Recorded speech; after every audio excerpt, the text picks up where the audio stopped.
and thank you for joining us today for our latest Viriathus investor briefing, where we will be showcasing ClearVue Technologies Limited, which is listed on the ASX under the symbol CPV and the OTCQB under the symbol CVUEF.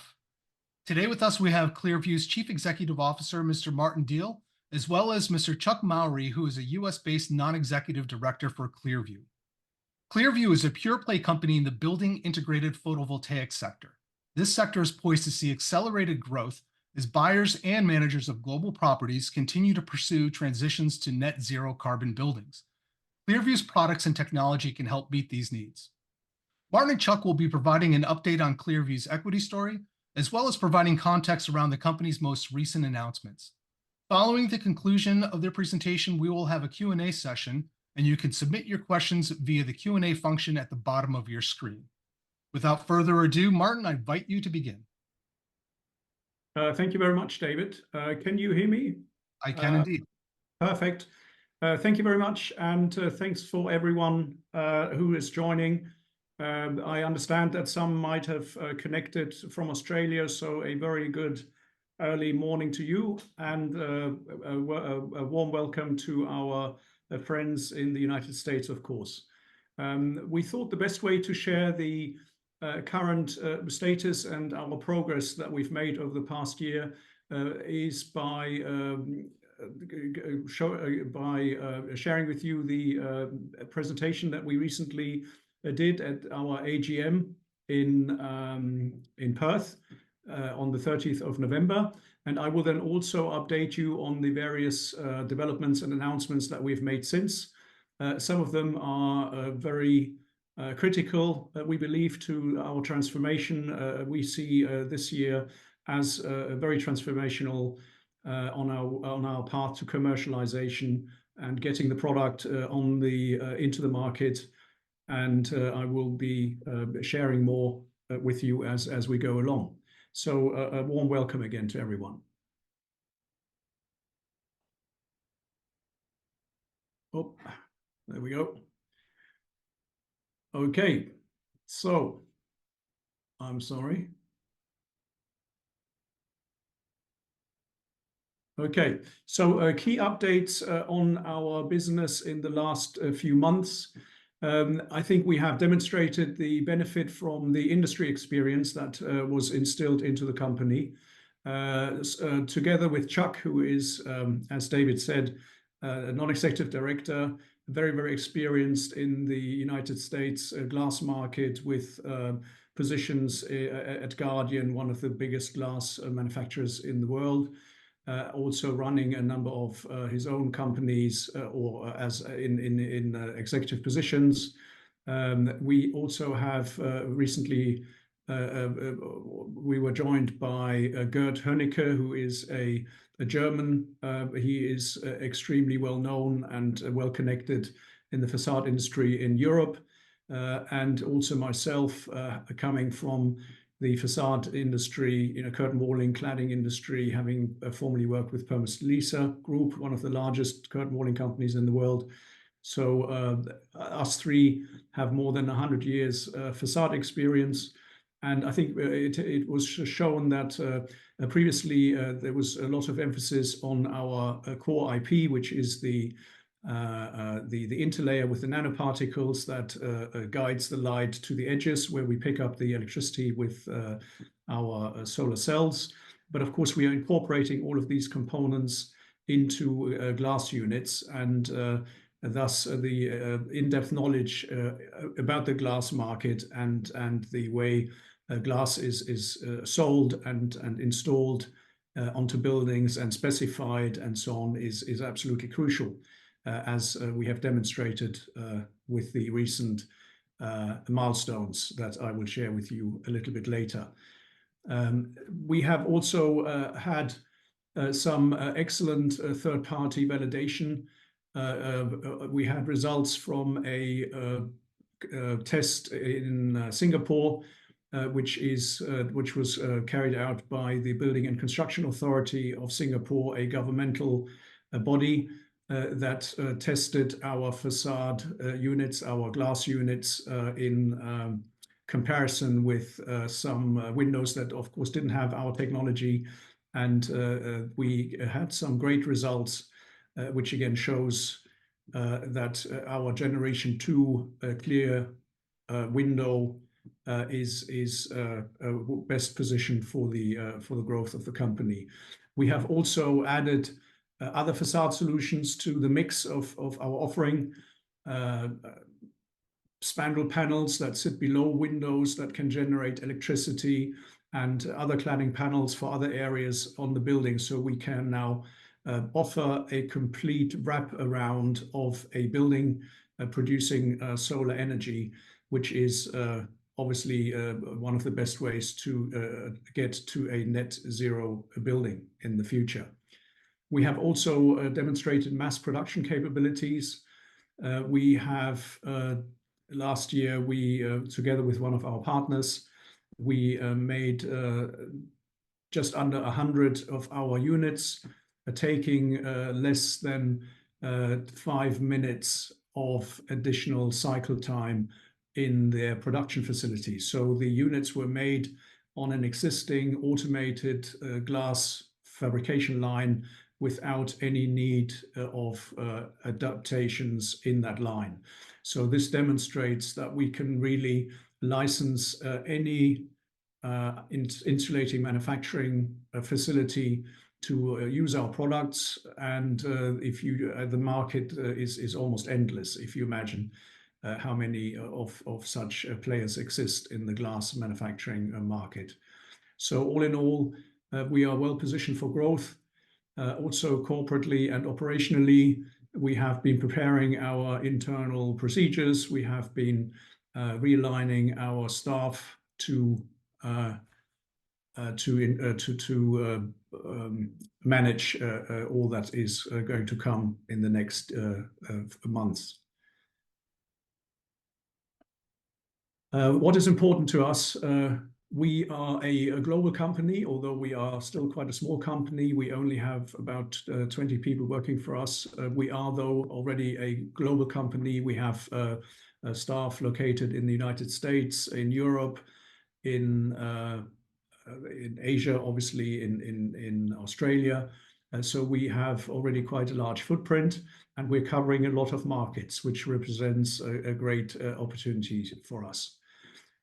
We are, as I said, very happy with the results that we got from the BCA testing in Singapore, as it is a third-party validation, and also the mass production capabilities that we have proven. We are now very much focusing on the process and sales side of the business, getting ready for scale. And we are also listening to what the customer is saying. We have a lot of license partners now who are building units.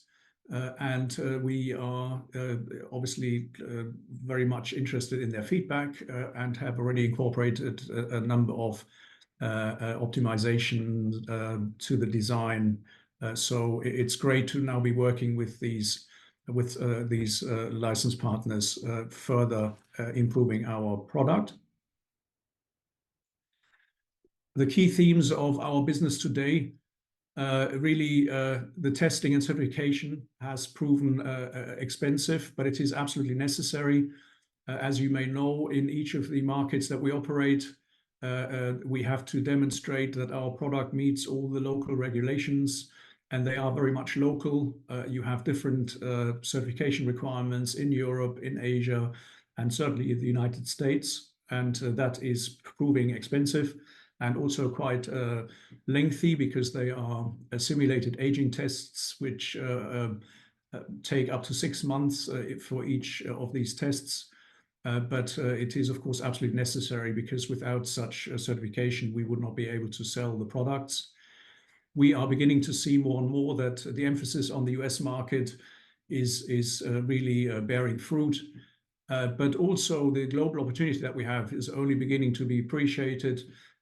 Because of the great results in Singapore, we've had a lot of contacts from this area of the world, particularly in Singapore, but also South Korea and these other emerging economies that all have a booming demand in our technology going forward.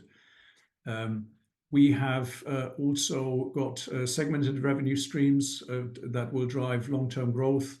We are not only involved in selling windows to the construction industry, but we also have products for the greenhouse market, agrivoltaics, that will help to generate electricity with our panels on greenhouses. And as we have also recently found that what we do to the light by including our nanoparticles in our laminates, some of the plants actually develop a much increased crop yield. So we would not only be generating electricity, but we'd also be increasing the crop yield with greenhouses that have incorporated our technology. At the moment, we're pretty much transitioning from an R&D company to commercialization, which of course requires new skill sets and internal discipline, of which we are very much aware. And as I said, we are making the necessary changes within the organization. Our business model lends itself to fast geographic expansion. As I said, the announcement that we made regarding the mass scale manufacturing and the ability to deploy our product on existing automated glass fabrication lines cannot be underestimated. Specifically for the United States, it's clear that US scaled manufacturing is within reach. We have a lot of pre-sales conversations ongoing, and also the policy settings at federal and also state level give us a lot of hope for many, many opportunities. There are indeed a number of states and I think also cities that are now prescribing to have a low carbon or carbon net zero buildings, and otherwise they won't get planning permissions, which of course is a great opportunity for us. We are also going to refocus in terms of the position as far as the stock exchange is concerned in the US. We want to now go onto the upper OTC listing. At the moment, we are at the mid-tier level. We want to go to the top tier level. We have achieved now the requirements for this. Our share price, as you may have followed, has done extremely well over the last 6 months. And we are thus poised to go to the top OTC level on the market. In Asia, Middle East, and Africa, again, we are only beginning to see now the true potential of that region. We will have additional resources installed to capitalize on these opportunities. And we expect to sign up more licensees in the next 12 months. Indeed, since I gave this presentation end of November last year, we have now signed up a license partner in Singapore who will help us with the rollout in that area.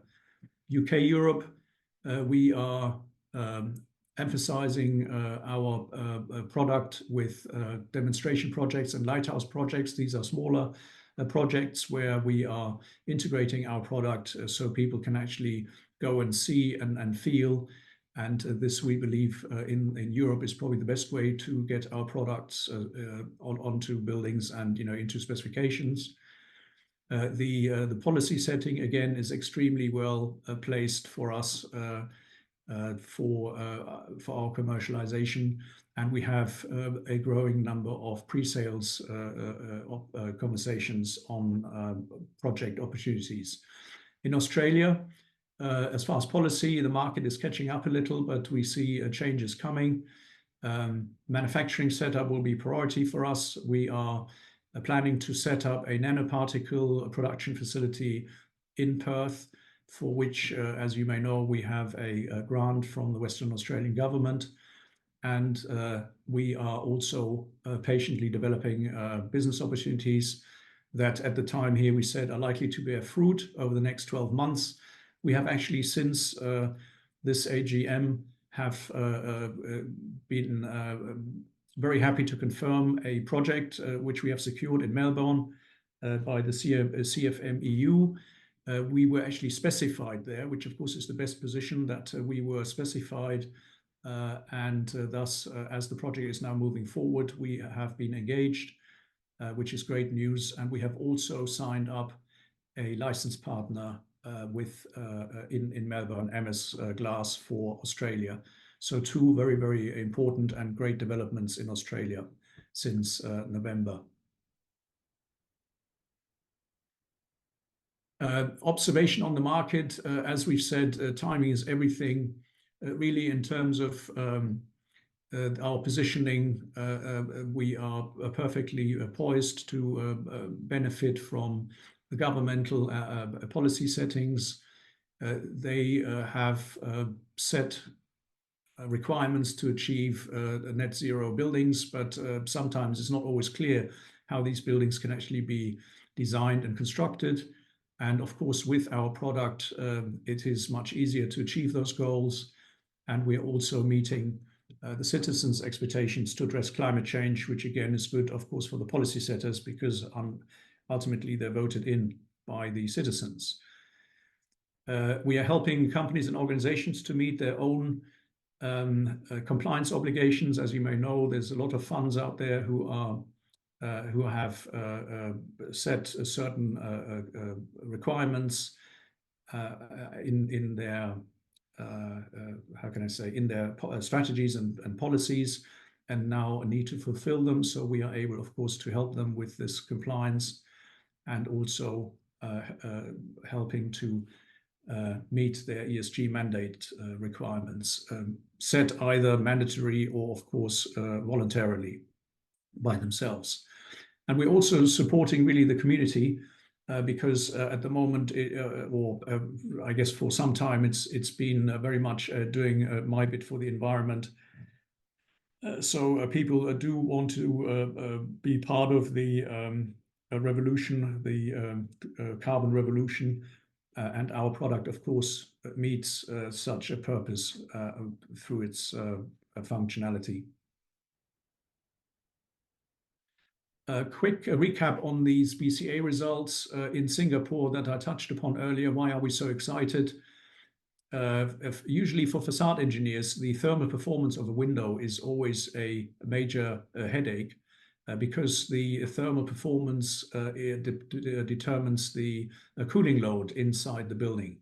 So if you imagine that if a lot of energy goes through the glass, you have to then get rid of that energy through air conditioning. So what we've demonstrated in Singapore was, number one, the energy generation was in line with our expectation. That wasn't really a surprise, because we can estimate and calculate the wattage that we have installed through the solar cells. So that was not any worse or better than expectation. But most importantly, we achieved an almost 23% reduction in cooling loads. That did exceed expectation. And of course, that is a big point. If you imagine, as I said, again, the air conditioning power required to cool these buildings, if we are able to reduce them, that is a huge benefit. So we are showing that we're not only generating electricity, but we're also conserving energy by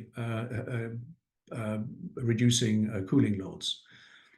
The other point was we improved the glare probability by 30%. This is people feeling uncomfortable when they're inside the building because they are disturbed by the glare. Again, what we're doing with the light, the way the light hits our interlay with the nanoparticles, and the light is guided to the edges of the glass.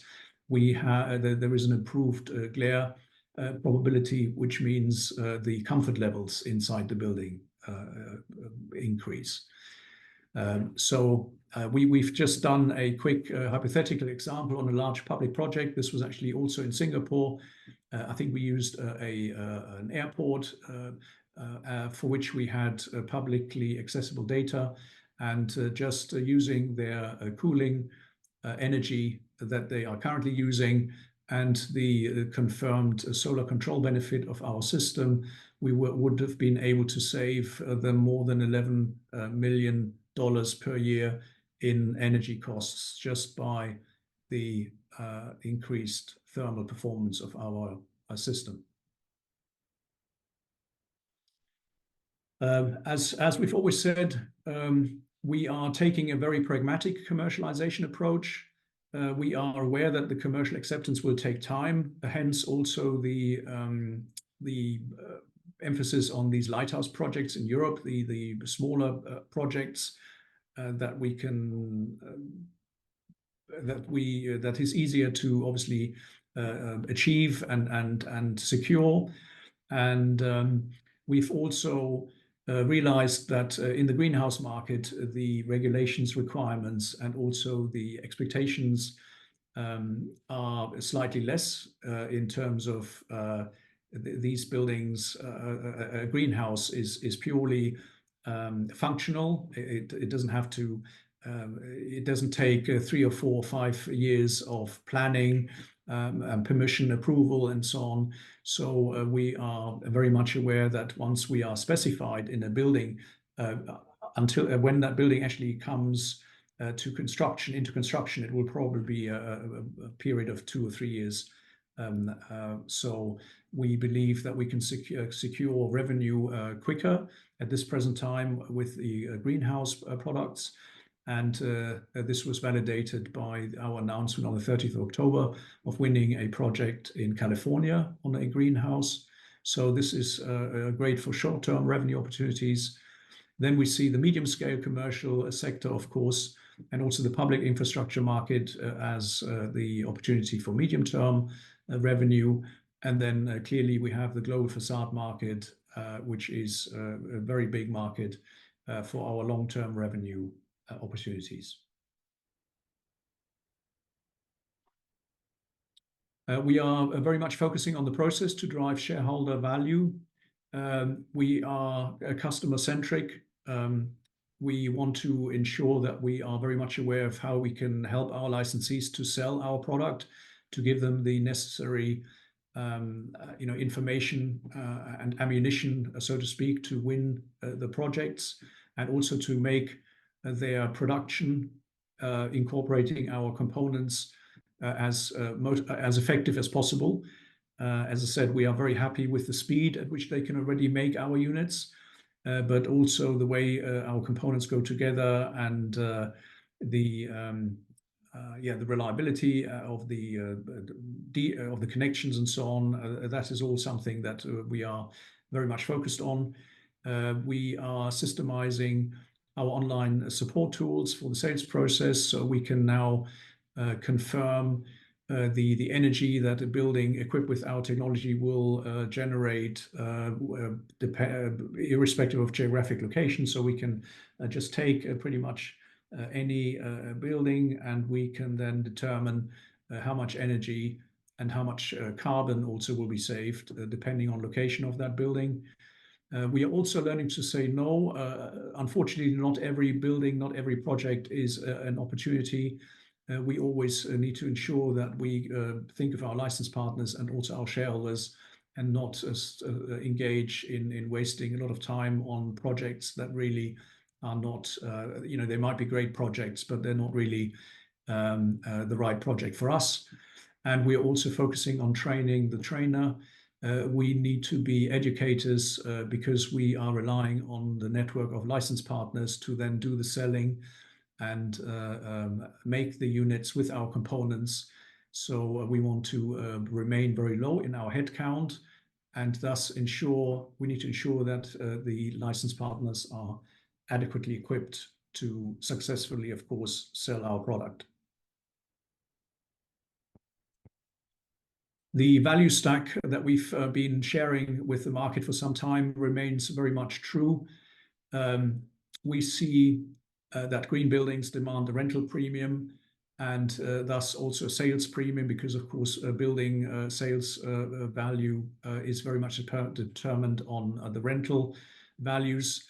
Indeed, on the type A class buildings, the better or best buildings, they are almost not lettable if you don't have excellent green credentials, because the tenants and particularly the staff, the employees, they will demand such credentials. So that is helping us. We are our performance in the operational savings, which I mentioned, the solar control properties, they drive operational savings for building owners. And we not only in the power generation, but also the thermal performance of our units, and also may have a better post-tax outcome, because we see, particularly, of course, in the United States, a lot of incentives for buildings that incorporate solar technology. And we are helping to drive ESG performance objectives, both through the operational carbon payback and, of course, also by the positive social outcomes and environmental outcomes. Our momentum is building. We presented a roadmap of what we were planning to do in June of last year, and this is just a way to show that we have pretty much succeeded in following this roadmap and have ticked off some important milestones. One milestone was the BCA results in Singapore, the proof of mass manufacturing.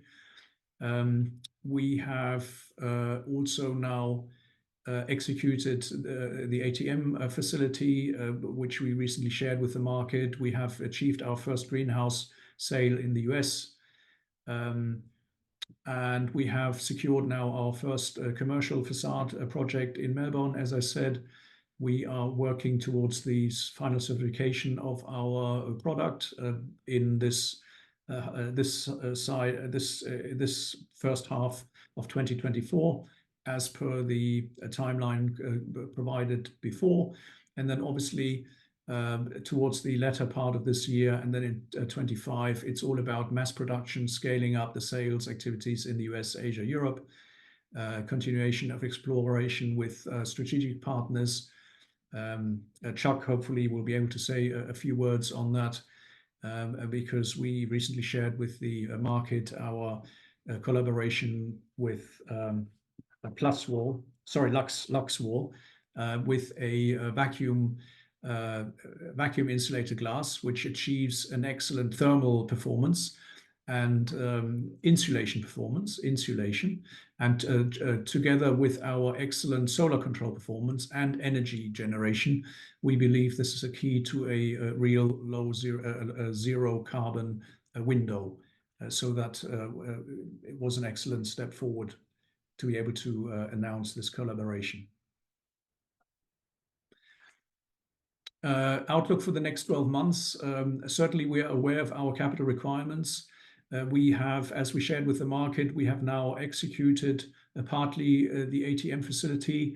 We were very successful in selling 3 million of our shares on the market, raising about 1.6 million Australian dollars. So that worked extremely well. Also, of course, helped by the current excellent share price, which we have, though, maintained over a number of months now.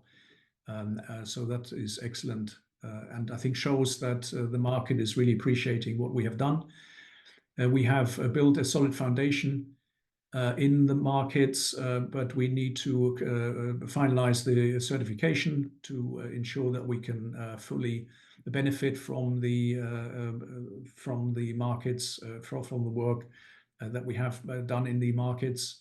We are aware that process is everything. We need to move towards a business selling product rather than just developing the product.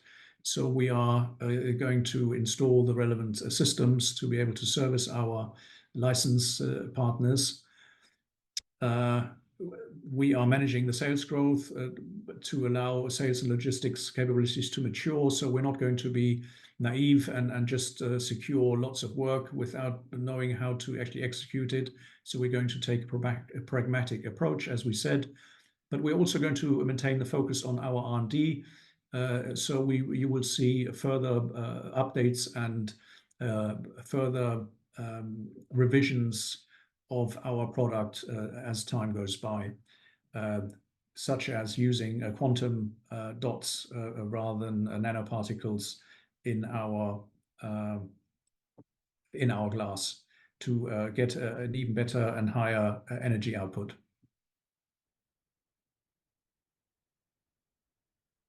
Right, I hope this is the point where Chuck is going to present the partnership that we have entered into with his company, HE Solutions.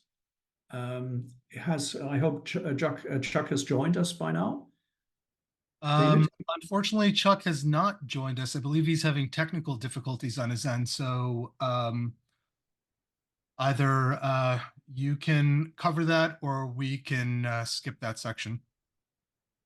Well, let me try to just briefly cover this because I think it's important. HE Solutions is a facade company, curtain walling company in the United States. Chuck is their CEO, and I think we have a brief overview of what the company does. Yes, they were set up, I think, a couple of years ago, focusing on energy-efficient glass solutions. So they always, from the start, wanted to offer something unique and different. They are operating in 4 states, have enjoyed continuous growth.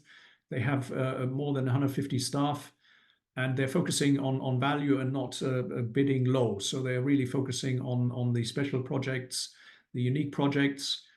They have some very ambitious plans, developing a high portfolio or a portfolio of high-end energy efficient glazing solutions.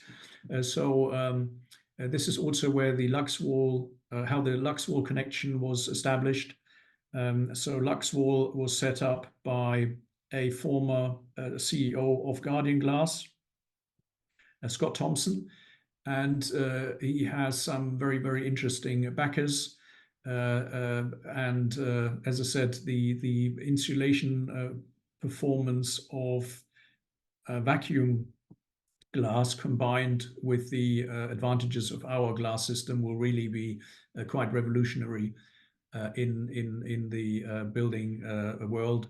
And we are planning to present jointly a window at an exhibition in Washington in June this year, where we will be presenting a glass unit with the vacuum technology, our energy and solar performance technology, and that will be quite, I think, will be the star of the show.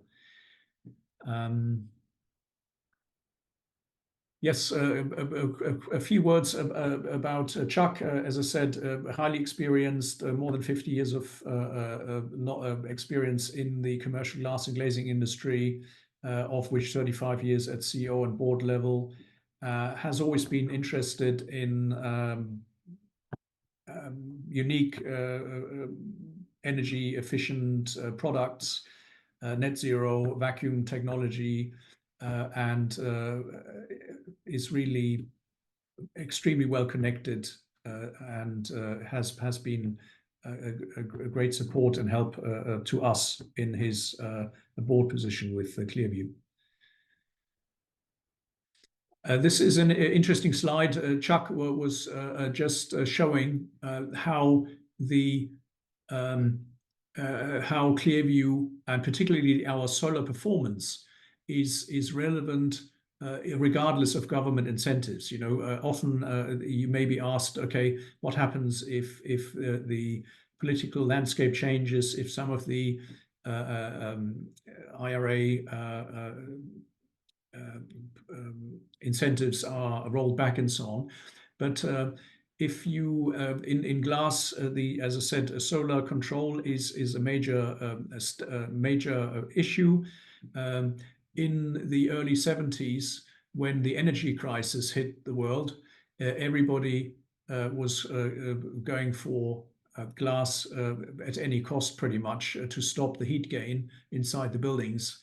And we had these heavily tinted glasses and/or reflective mirror coatings that actually looked quite ugly. I think there's still some of these buildings around. But that obviously drove the solar factor, the SHTC, the solar control factor, down, but it also drove down the visible light transmission C.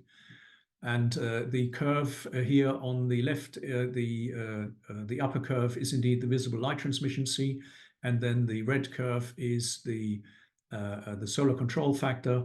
And what we can see is glass technology has, of course, evolved. The glasses are now much more clearer, yet they still achieve a considerable solar control performance. And with our technology, we are reducing the solar control or the solar gain, which is the energy that goes inside the building, quite a lot without, though, markedly reducing the visible light transmission. So our product is indeed fantastically suited to reduce solar gain considerably without reducing the visible light coming through. And that is a fantastic fantastic step forward for a glazing technology, really, overall.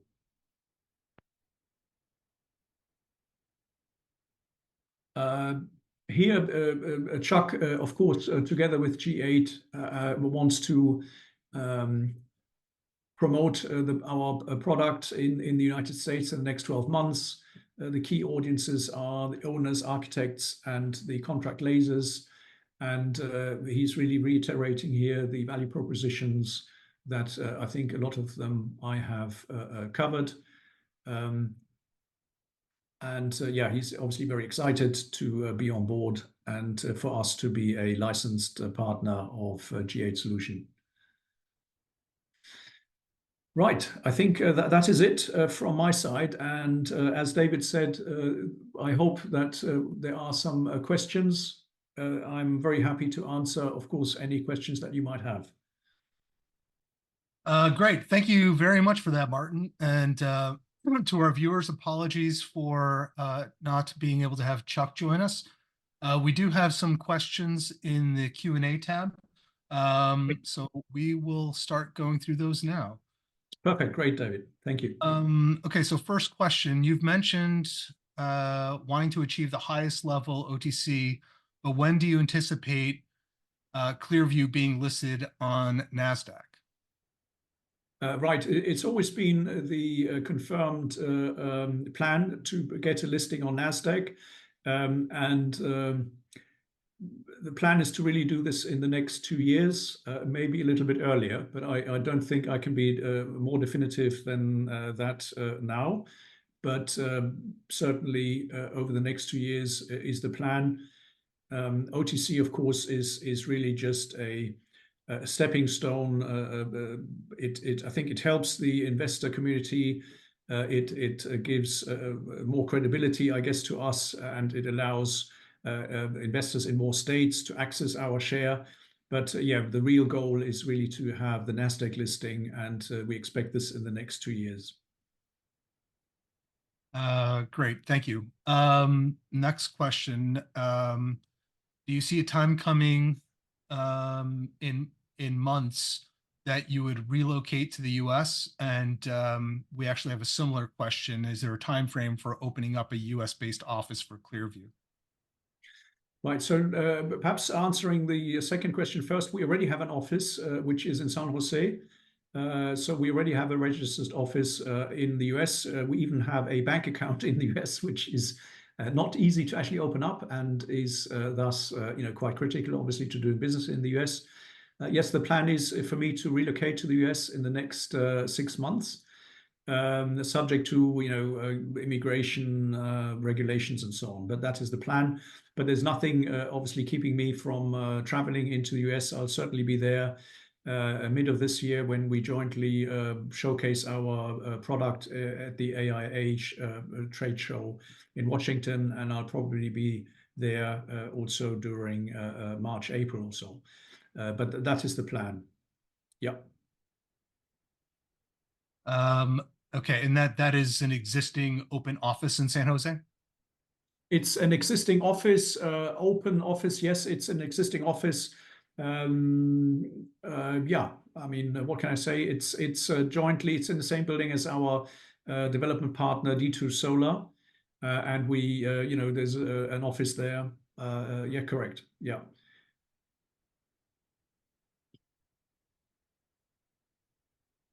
Okay, let's see if we have any other questions. Do you anticipate accessing the ATM facility at any point in the future? Well, it's as I explained, we did access the ATM very, very successfully. I would add with the 3 million shares, and we placed 30 million shares in total into the facility, and I think it's just another option that we have. We'll probably go to the markets in the future to raise capital. But I think the ATM is just one of the tools that we have available to us. So yes, I would see us, using it again. Certainly would not disregard it because it's been very successful for us with relatively low fees and it has worked very well for us, the recent run.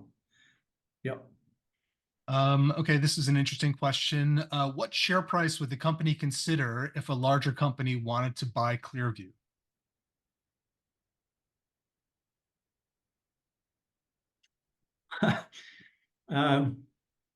Well, that's a difficult one.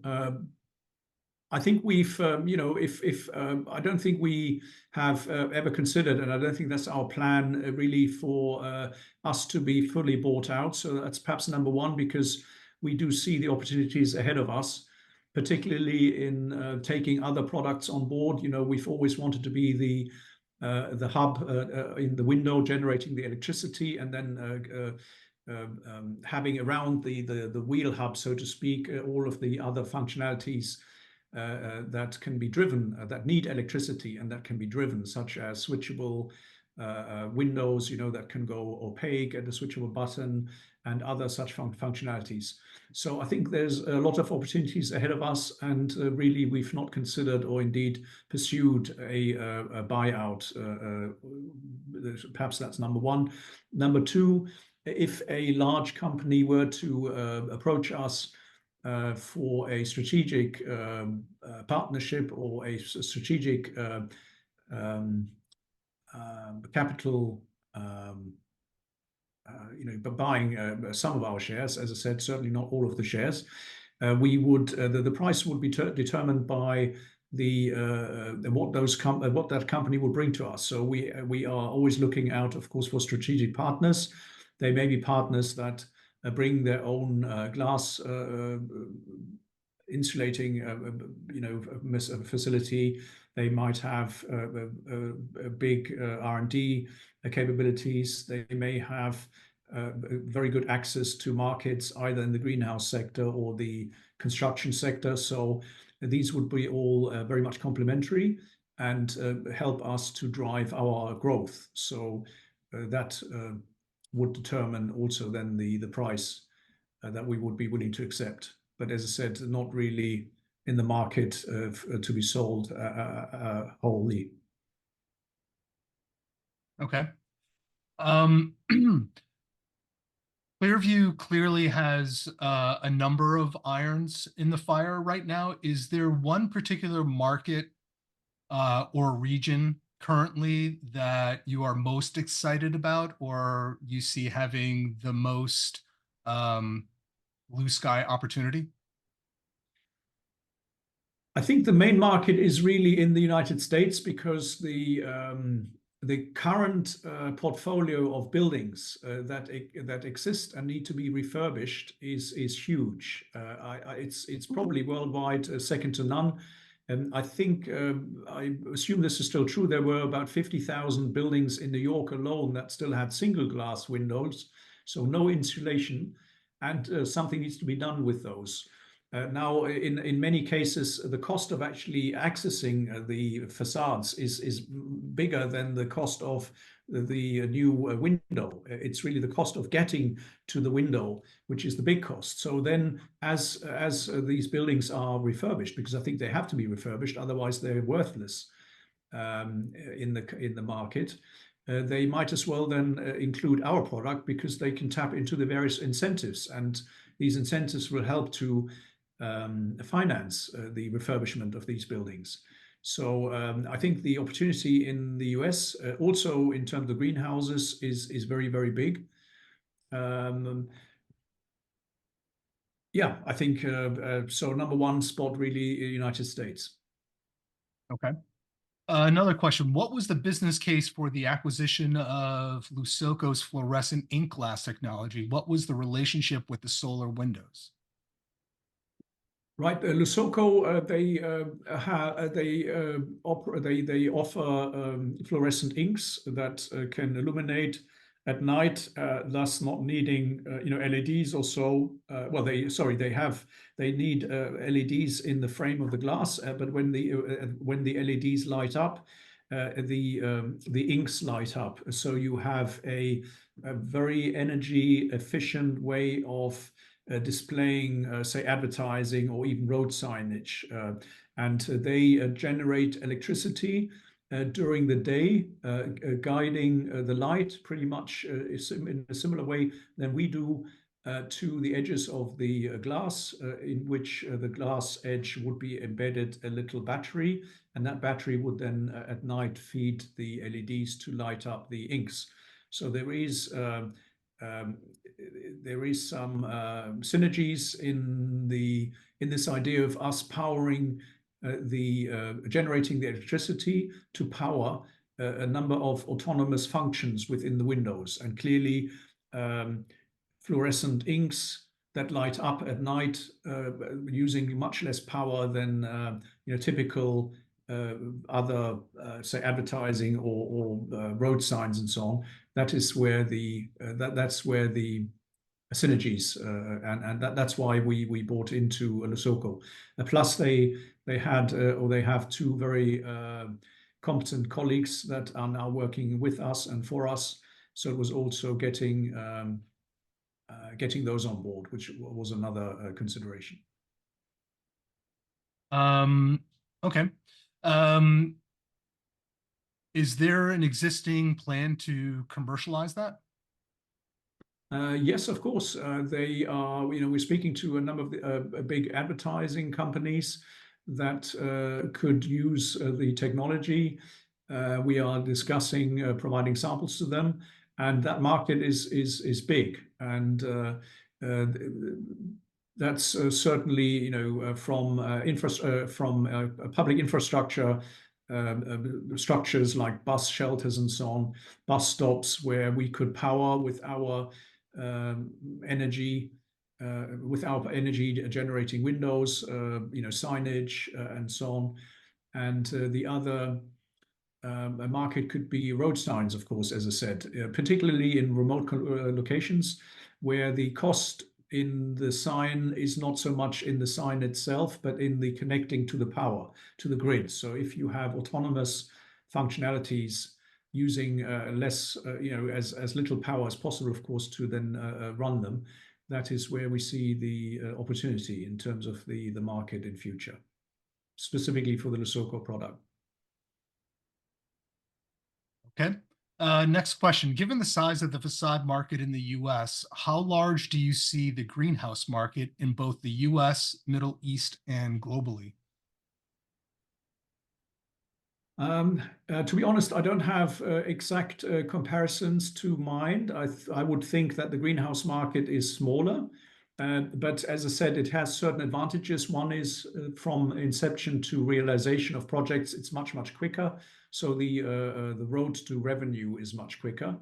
But we're also seeing a lot of interest in the greenhouse sector in the Middle East, where food security for the nations there is an extremely important topic, if obviously not least because of the wars, but also the COVID situation where the normal supply chains were blocked, and they were suddenly unable to just import the food and fresh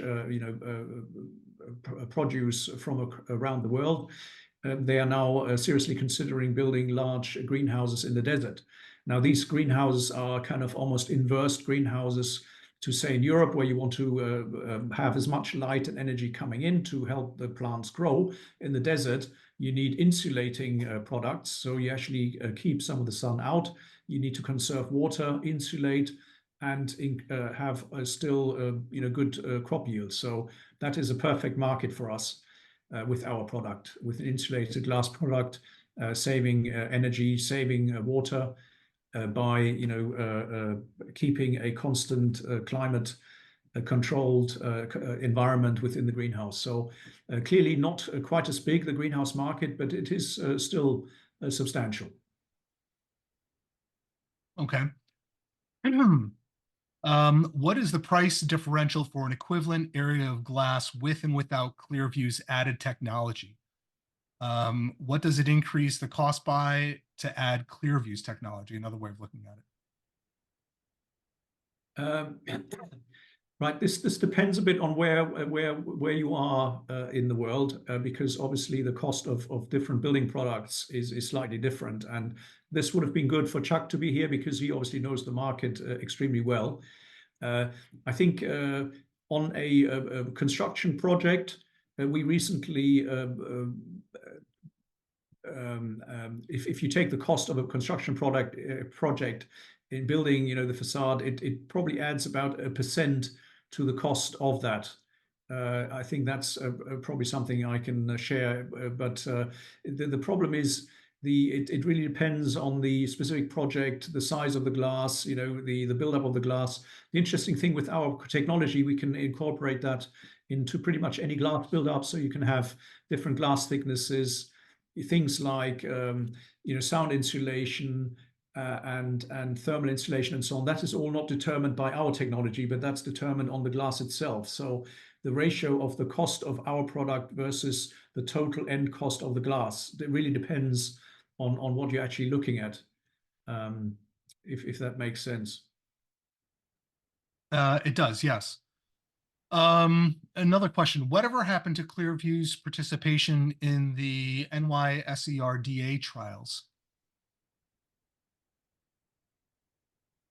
Not sure. That doesn't ring a bell. I'm not sure which trials that which trials you're referring to now. I believe these were the ones that were associated with the Empire State Building, if I'm not mistaken. All right. I think there was, yes, that I think they were concluded. It was, I think we were slightly, well, let's say we started them under a false assumption that that the company was looking for a technology to install or refurbish the building. But as we found out later, or as the company found out later, actually the Empire State has been recently refurbished, I think 10 years ago or so. And it was also, I don't think we were even allowed to publish any results because the trademark Empire State is actually protected and so on. So anyway, cut a long story short, the trial is not continuing, and yeah, we thought we would get more out of it than it transpired then in the end. Okay. Is the U.S. Air Force trial with Notice still ongoing? And if so, when can we expect a decision? That trial is still ongoing. We are obviously in contact with Notice regularly, and they're just ramping up their production. It was all about scale. So they were asked by the military to provide larger units to show that it can also be built at large scale, which Notice is doing currently. I'm not sure of the exact time frame, but I would expect that should be possible in the next, say, 6 months or so. But this is not, so we are able to obviously supply pretty much any size of window, so that is not really the limiting factor, but it's really Notice setting up their line, their production line, which I think they've got the machinery now in the United States, and they're setting up that up now pretty much as we speak. So I would expect a product to be available and decisions to be made, say, in the next 6 months or so. Okay, great. Well, we don't have any other questions in the Q&A box, so let me thank you once again for taking the time to go through this presentation and update investors and shareholders on the ClearVue equity story. For all those that have participated, we will have a replay link that will be sent to you shortly following the conclusion of this event. And the full replay will also be available on the Viriathus YouTube channel. So Martin, once again, thank you very much. And thank you to all of our attendees for your time. Yeah, David, thanks for having me. Thanks for the great questions. It's always good to get these questions because then that as a presenter, people have, are interested in the product and what we have to say. So thank you very much for the questions. Thank you for your participation. Great, having you being able to share the success story of ClearVue with you. So thanks again. Thanks, David. Thank you.